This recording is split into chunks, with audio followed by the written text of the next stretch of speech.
आज मैं एक ऐसी वीडियो बना रहा हूँ जिस वीडियो से ये पता चलेगा कि हमारा जो मेन मकसद है वो कैसे सफल हो।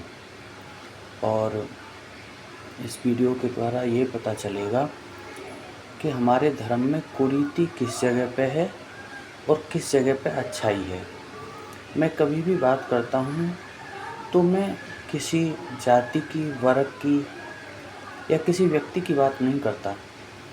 मैं उस व्यक्ति की बात करता हूँ जिसमें कमी है और वो कमी दूर होनी चाहिए। मैं एक समाज सुधार की दृष्टि से एक बात कहना चाहता हूँ कि ब्राह्मण शंकराचार्यों ने भाष्यों के द्वारा चंद्रवंशी क्षत्रियों का जो दिखाया गया है कि उनको ख़त्म किया, वो कैसे ख़त्म किया उसके बारे में मैं बताना चाहता हूँ आपको।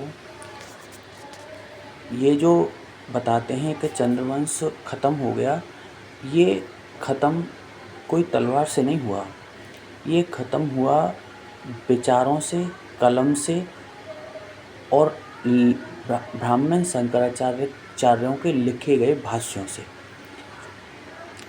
अब मैं बार बार इस बात को कहता हूँ कि मैं एक हिंदू ठाकुर हूँ और मैं इस बात को इसीलिए कहता हूँ कि मैं अपनी जाति से बात शुरू करके बात को ऐसी व्यापकता में ले जाना चाहता हूँ जहाँ समाज में सामंजस्य हो, सुमेल हो, समाज में भेदभाव ना हो। तो मैं बता रहा था कि आज की डेट ये है कि विभेद की, चंद्रवंश के विभेदन की, कि चंद्रवंशी जितने भी क्षत्रिय हैं या चंद्रवंशी राजपूत हैं, आपने देखा होगा और मैं भी इस बात को मानता हूँ कि क्षत्रिय और राजपूत अंतर है, दोनों अलग अलग हैं। चंद्रवंशी क्षत्रियों में तुम्हारे यादव, गुर्जर, जाट ये सभी लोग आ जाते हैं। जितनी भी हमारी मार्शल जातियाँ हैं वो चंद्रवंशी क्षत्रियों में आ जाती हैं। जहाँ तक मैंने पढ़ा है, मैं भी एक स्नातक का छात्र हूँ, तो और चंद्रवंशी राजपूतों में आते हैं सेंगर, जडेजा, जादौन और भी हमारे चंद्रवंशी राजपूतों में आते हैं। तो मैं ये लोग कहते हैं ना, कुछ लोग इस बात को कहते हैं कि विभेद कैसे किया गया है। विभेद इस कदर किया गया है कि चंद्रवंशी मतलब ये समझ लो कि जैसे ठाकुर हैं तो ठाकुरों में भी सिर्फ सूर्यवंशियों की शादियां सूर्यवंशियों में होती हैं। मतलब चौहानों की, तोमरों की। अब तो खैर ग्लोबलाइजेशन हो रहा है तो सामाजिक विभेद ख़त्म हो रहे हैं। अब मार्केट में तो बाज़ारों में सबकी शादियां सब में होती हैं, वो अपनी सहजता के हिसाब से। लेकिन वैसे जो बेसिक आधार है उसमें सैगरों की शादी जादौनों में नहीं होती और जादौनों की शादी चौहानों में नहीं होती। मतलब कास्ट में भी उपकास्ट बना दी गई हैं। ये मत समझिए कि ठाकुर किसी तरीके से इन ब्राह्मणों के भाष्यों से बचे रहे हैं।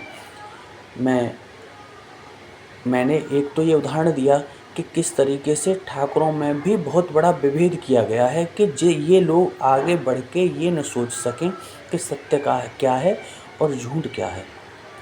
अब मैं आपको बताता हूँ कि ये विभेद पैदा कहाँ से होता है। इस विभेद का पैदा होने का सबसे बड़ा कारण है स्मृतियाँ। देखो, जो हमारी श्रुतियाँ हैं, श्रुतियों में हमारे उपनिषद आते हैं, वेद आते हैं, ये सब हमारी श्रुतियों में आते हैं। श्रुतियों में हमारे सारे दर्शन आते हैं। वहाँ तक जितने भी दर्शन हैं और श्रुति हैं, वहाँ तक आपस में लोगों में कोई भेदभाव नहीं है। लेकिन जहाँ से स्मृतियाँ शुरू होती हैं वहाँ से समाज में भेदभाव शुरू होता है। तो सबसे पहले हमें, अच्छा श्रुतियाँ क्या हैं? श्रुतियाँ स्मृतियों का भाष्य हैं, जो कि कभी भी बदले जा सकते हैं। श्रुतियों में तुम्हारा रामायण आती है, 18 पुराण आते हैं श्रुतियों में।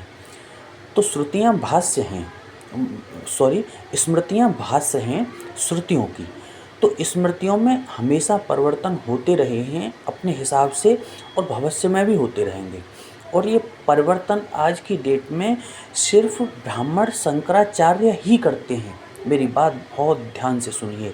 मैं आप लोगों को सभी को जागरूक करना चाह रहा हूँ कि स्मृतियों में जो हमारे 18 पुराण हैं, जो श्रुतियों के भाष्य हैं, उनमें परिवर्तन केवल ब्राह्मण शंकराचार्य अपनी सुविधा के अनुसार ही करते हैं। जैसे कि मैं उदाहरण बताता हूँ। मैं जगतगुरु रामभद्राचार्य को कोट कर रहा हूँ कि जगतगुरु रामभद्राचार्य ने एक सत्संग में कहा था कि रामायण में उत्तरकांड पहले नहीं था, बाद में जोड़ा गया है, और ये ब्राह्मणों ने ही जोड़ा है। तो ये अपनी सहूलियत के हिसाब से स्मृतियों में परिवर्तन कर देते हैं। तो मैं बार बार इस बात को सभी जाटों से, गुर्जरों से, ठाकुरों से, और जितनी भी मार्शल जातियाँ हमारी पटेलों से, मैं मार्शल जातियों से ही कहता हूँ कि अपनी जातियों के शंकराचार्य की गद्दी पर लोगों को जब तक आप नहीं बैठाओगे, तब तक आपको पता नहीं चलेगा कि हमारे समाज में भेद कहाँ से पैदा हो रहा है। हमको कमज़ोर एक जातिवाद के द्वारा कैसे किया गया है। तुम क्या सोचती हो, मैं एक हिंदू ठाकुर हूँ तो मुझे वेद पढ़ने का अधिकार है? नहीं, वेद पढ़ने का अधिकार सिर्फ और सिर्फ ब्राह्मण को था, और उसका आज भी दिखता है प्रभाव। क्योंकि देखो, एक बात और ध्यान से सुनो कि ये मत समझो कि अरे ये जो वेद हैं या हमारे उपनिषद हैं ये ब्राह्मणों के हैं। हमारी श्रुतियाँ ब्राह्मणों की हैं ही नहीं, हमारे 6 दर्शन ब्राह्मणों के हैं ही नहीं। जैसे पतंजलि का योग दर्शन है या सांख्य दर्शन है, तो क्या पतंजलि का योग दर्शन ब्राह्मणों ने बनाया था? नहीं। उन्होंने क्या किया है, उन्होंने शंकराचार्य के मुख्य पद पर अपने आप को शंकराचार्य घोषित करके पतंजलि को ब्राह्मण सिद्ध कर दिया है। अब तुम कहोगे कि ऐसे कैसे हो गया?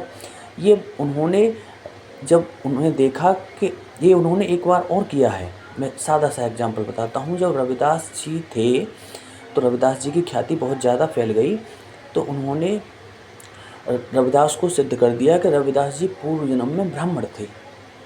आप समझने की कोशिश करिए इस चीज़ को। रविदास जी पूर्व जन्म, अब चले जाओ पूर्व जन्म में और देख लो कि वो ब्राह्मण थे कि नहीं। यानी ये लोग, इन लोगों को जब लगता है कि ये ऊंचाई के उच्च पद पर पहुंच गया और ये अच्छा काबिल व्यक्ति हो गया, तो ये लोग उसको ब्राह्मण सिद्ध कर देते हैं। तो समझने की कोशिश करिए कि ये दर्शन ब्राह्मणों के नहीं हैं। जो 6 दर्शन हैं, सांख्य दर्शन, योग दर्शन, न्याय दर्शन, और भी बहुत सारे दर्शन हैं, जैन दर्शन है, बौद्ध, ये ब्राह्मणों के नहीं हैं। लेकिन उन्होंने अपने आप को मुख्य पद पर पहुंचाकर उन दर्शनों पर कब्जा कर लिया है। यानी ये सिद्ध कर दिया है कि इनको बनाने वाले सभी ब्राह्मण थे। लेकिन मैं सभी से एक बात विनम्र निवेदन के तौर पे कहना चाहता हूँ, आप लोग इस बात को बहुत ध्यान से और बारीकी से समझिए कि जब तक आप सभी लोग, यानी हम लोग, जब तक जागरूक नहीं होंगे और शंकराचार्यों के मुख्य पदों पर नहीं पहुंचेंगे, तब तक समाज में सुधार किसी भी कीमत पर नहीं हो सकता।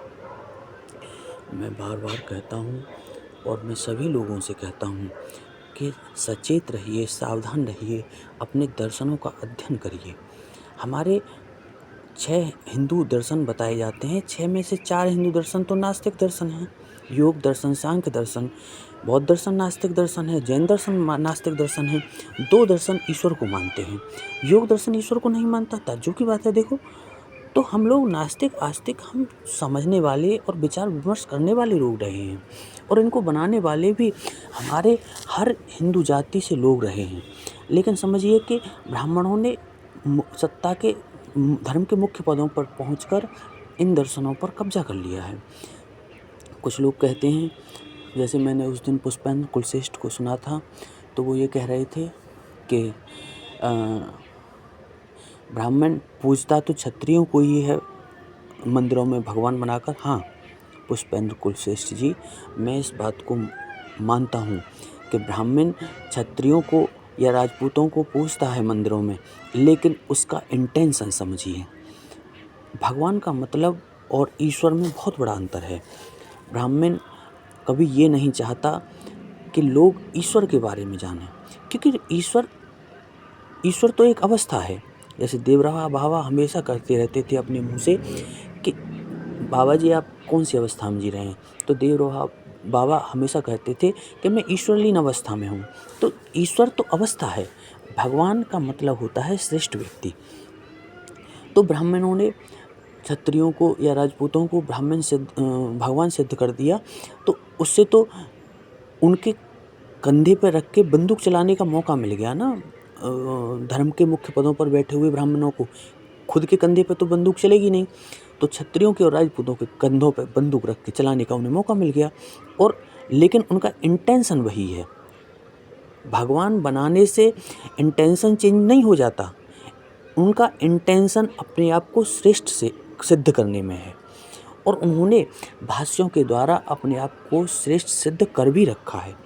इसीलिए मैं बार बार कहता हूँ, मैं विनम्र निवेदन करके कहता हूँ अपनी सारी मार्शल जातियों से कि जब तक आप लोग धर्म के मुख्य पदों पर या शंकराचार्य के पदों पर नहीं बैठेंगे, तब तक आप लोग न तो धर्म को समझ सकते हो और न समाज में अपनी भागीदारी को बढ़ा सकते हो। क्योंकि देखो, जो दर्शन हैं, अब कुछ लोग कहते हैं जैसे वाम से आश्रम वाले या कुछ लोग जो एंटी ब्राह्मण बात बोलते हैं। देखो, मैं एंटी ब्राह्मण नहीं हूँ। बहुत सारे मैं तथाकथित ब्राह्मणों का विरोधी हूँ। मैं ब्राह्मणों का विरोधी नहीं हूँ। मैं उन तथाकथित चंद ब्राह्मणों का विरोधी हूँ जो सत्ता को भी कब्जाए हुए हैं और धर्म के मुख्य पदों पर को भी कब्जाए हुए हैं। समझो, मैं ब्राह्मण जाति का विरोधी नहीं हूँ। ब्राह्मणों में जहाँ गलतियाँ हैं, मैं उन गलतियों का विरोधी हूँ। और मैं बार बार इस बात को कहता हूँ कि समाज में तब तक सुधार नहीं हो सकता जब तक आप जिस जगह पे गलती है उस जगह पे दवा न डाल पाओ। अगर आपने पूरे ब्राह्मणों को ही गलत साबित किया तो आप खुद गलत साबित हो जाओगे, क्योंकि उन्होंने जो भाष्य बनाए हैं, जैसे ये पुराण हैं, उन्होंने सत्य के ऊपर झूठ टिकाया है। आप उसे झूठ को पहचानिए, आप जो सत्य है उसको अलग करिए, तब आपको समझ में आएगा कि इनकी चाल क्या है। और ध्यान रखना, हर ब्राह्मण मक्कार नहीं है। ये कुछ तथाकथित लोग हैं जो जातिवाद के जंजाल में फंसे हुए हमारे समाज को गुलाम बनाना चाहते हैं। देखो, ब्राह्मण तो दयानंद सरस्वती भी थे, ब्राह्मण तो चंद्रशेखर आज़ाद भी थे, ब्राह्मण तो मैं आज की डेट में देखता हूँ एक अश्विनी उपाध्याय करके हैं बेचारे, बहुत अच्छा सुप्रीम कोर्ट के प्रवक्ता हैं। वो पर्टिकुलर बातों को उठाते हैं। ब्राह्मण तो वो ही हैं। ब्राह्मण तो सरसंघ चालक मोहन भागवत भी हैं। मोहन भागवत को मैं 40-50% समर्थन करता हूँ। लेकिन मैं मोहन भागवत से भी एक बात कहना चाहता हूँ कि भागवत जी, आप धर्म के मुख्य पदों पर, मैं मुख्य पद की बात कर रहा हूँ, ध्यान रखना, मैं मंडलेश्वर या महामंडलेश्वर बनाने की बात नहीं कर रहा। आप कह देते हो चाहे तब कि हमने महामंडलेश्वर बनाए, मंडलेश्वर बनाए। आरएसएस के मुख्य पद पर कभी कोई ब्राह्मण के अतिरिक्त लोग नहीं बैठे। मैं मुख्य पदों की बात कर रहा हूँ। बहुत बड़ा फर्क पड़ता है मुख्य पदों पर बैठने से। मुख्य पदों पर बैठने से लोगों की समझ बढ़ती है। तो मुख्य पदों पर आज भी सिर्फ और सिर्फ ब्राह्मण ही बैठे हुए हैं। इसीलिए मैं बार बार सभी लोगों से निवेदन करता हूँ कि आप सभी लोग आगे आएं और धर्म के मुख्य पदों को बैठें और धर्म को समझें। हमारा धर्म बहुत व्यापक है, हमारा धर्म बहुत विशाल है, हमारा धर्म बहुत ज्ञानवान है। हम लोगों को बहुत ज़्यादा जागरूक कर सकते हैं, हम अपने हिंदुस्तान को बहुत ज़्यादा मजबूत कर सकते हैं अगर हम लोगों को जागरूक बनाएं तो मेरा सभी से निवेदन है कि श्रुतियों में और स्मृतियों में अंतर समझिए, भगवान में और ईश्वर में अंतर समझिए, ज्ञान में और विद्या में अंतर समझिए। दोनों में अंतर होता है। ज्ञान श्रुतियों से मिलता है, विद्या स्मृतियों से मिलती है। विद्या ज्ञान पे तक जाने की सीढ़ी है, तो हमेशा ज्ञानवान रहिए। ध्यान में और पूजा में फ़र्क है, ठीक है? तो इन सब चीज़ों में अंतर समझिए, तब आपको पता चलेगा कि समाज में अगर आप इस तरीके की बातों को समझेंगे, तो समाज में इतना भयानक परिवर्तन होगा, न तो जातिवाद रहेगी, न छुआछूत रहेगा, न भेदभाव रहेगा। सब लोग समरसता से जिएंगे, सब एक दूसरे से मोहब्बत करेंगे। और कुछ लोग ये सोचते हैं कि ये ठाकुर इस समय कैसी है कि ठाकुर गुर्जरों को गाली दे रहे हैं, गुर्जर ठाकुरों को गाली दे रहे हैं, मतलब आपस में एक दूसरे की जाति को छोटा सिद्ध करने की कोशिश करते हैं। मैं कहता हूँ सभी से, भाइयों, ये जाति शब्द क्या है? जाति का मतलब ज्ञाता था। जाति कोई ऐसा शब्द, जाति शब्द नहीं है, जाति एक हेय शब्द है जो विदेशी आक्रांताओं द्वारा हमारे लोगों को दिया गया। ज्ञाता एक ज्ञान का शब्द है। जैसे कोई लकड़ी के काम का ज्ञाता था, तो उसे बढ़ई कहा गया, तो बढ़ई सम्मान का शब्द था, लेकिन उसे हमारे समाज में जाति करके ये छोटी है, बड़ी है, इस तरीके से हेय शब्द बना दिया। लोगों ने अपने धंधे छोड़ दिए, हमारे लोग बेरोजगार रहने लगे। समझिए इस पूरे खेल को। इन सभी चीज़ों को समझेंगे आप, तो आपको पता चलेगा कि कितना बड़ा अंधविश्वास है हमारे समाज में। तो मैं सभी से कहना चाहता हूँ, भाइयों, धर्म के मुख्य पदों पर लोग आएँ और अपनी भागीदारी दें और लोगों को जागरूक करें, जिससे हमारे समाज में बहुत बड़ा सुधार हो। धन्यवाद।